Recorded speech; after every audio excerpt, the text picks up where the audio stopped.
So for the lab this week, I decided to work off of the Xquery examples given on the W3 Schools website, and I found this other website that will help me when running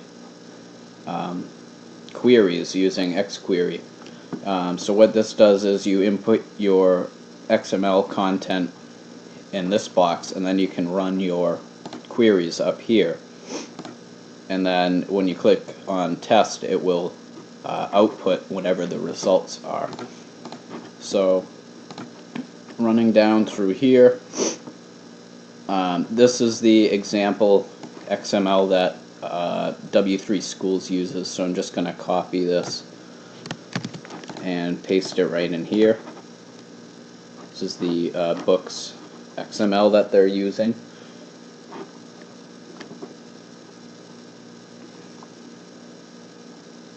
Now to be able to query in here, I found that you have to remove this part because you're not accessing this document locally, you're kind of accessing it like in real time. So all you would need is this part here. If I were to query bookstore book title and I click test, it should theoretically return these values. So test opens in a new window, and as we can see, here's the this bookstore book title query, and it's returning the exact same that it shows on W3 Schools. So I can just close this and clear out my query here. Now this one they're saying bookstores for books.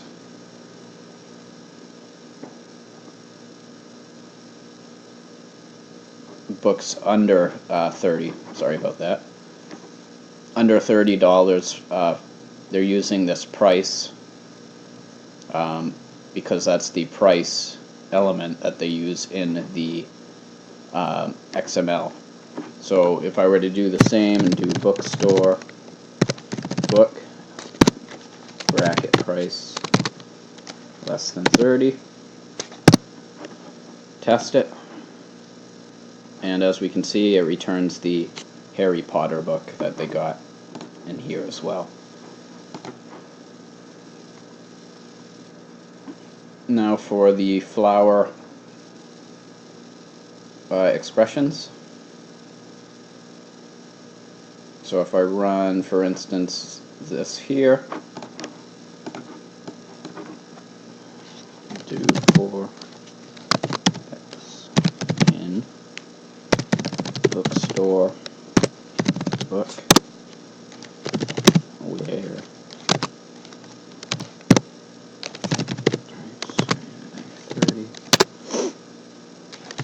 return title, test that, should get this Xquery Kickstart book learning XML, and we do. Then we can do as they did here, do order by, and then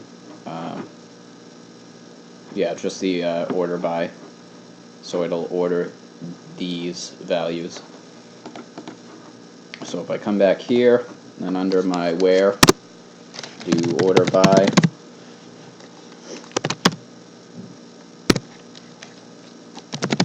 title, test that, and it ordered those. And here's the output that they got, and I have the same output here.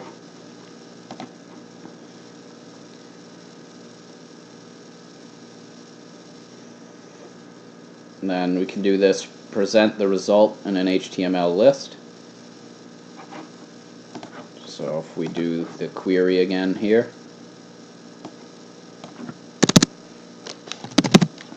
for X in bookstore book title, order by, and return.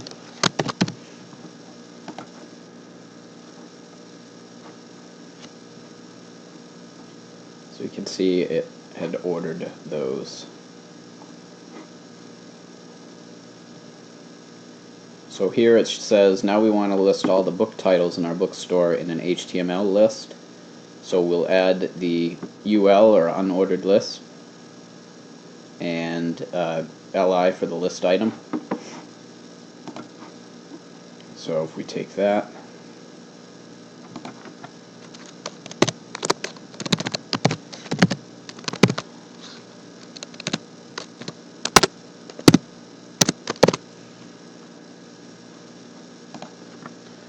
and return, oops.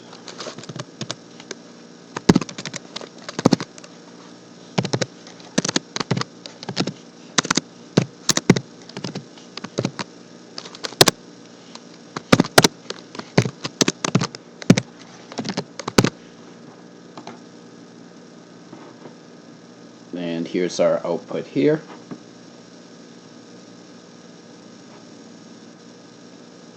As we can see, same output as they had. So now it says, now we want to eliminate the title element and show only the data inside the title element. So what we do is we can come back to our query here, and under the return we add the word data,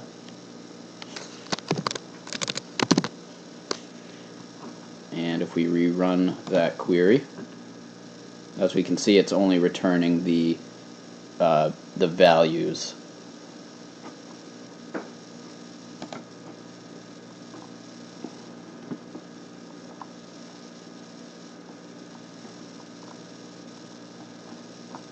And just seeing if there were any other queries that it wants me to run.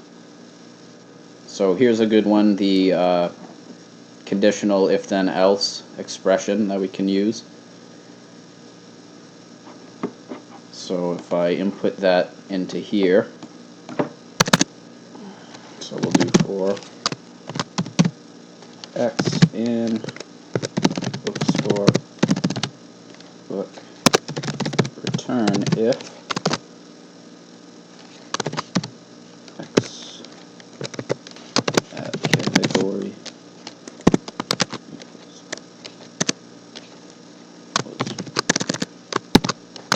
children, then child data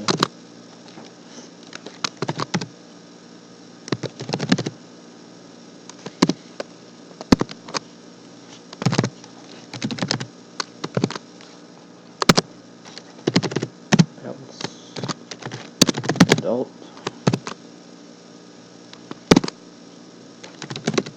data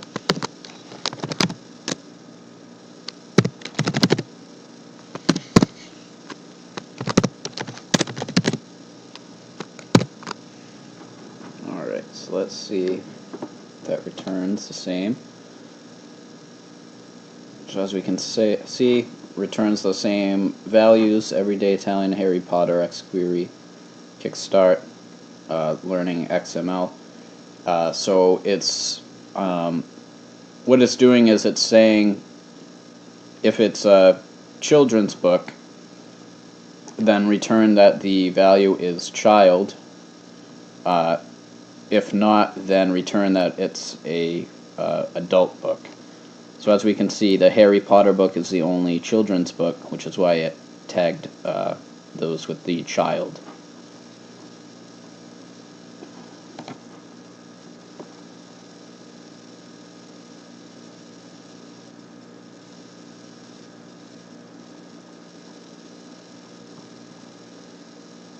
Now we can run this to add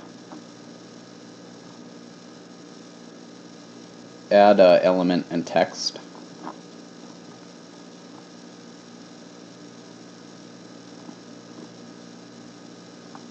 So if we do that here,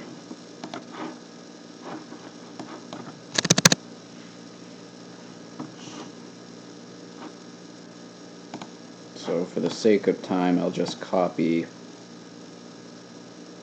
part of this here. And we'll start with the list. So for variable X in bookstore, book, order by, title, and return list item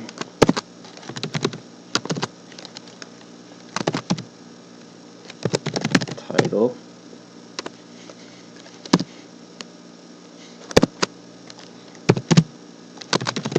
category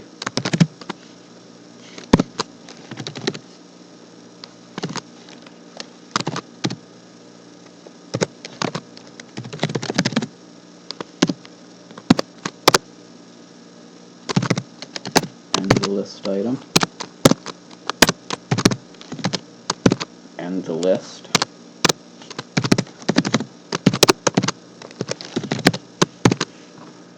Now let's see if this works here.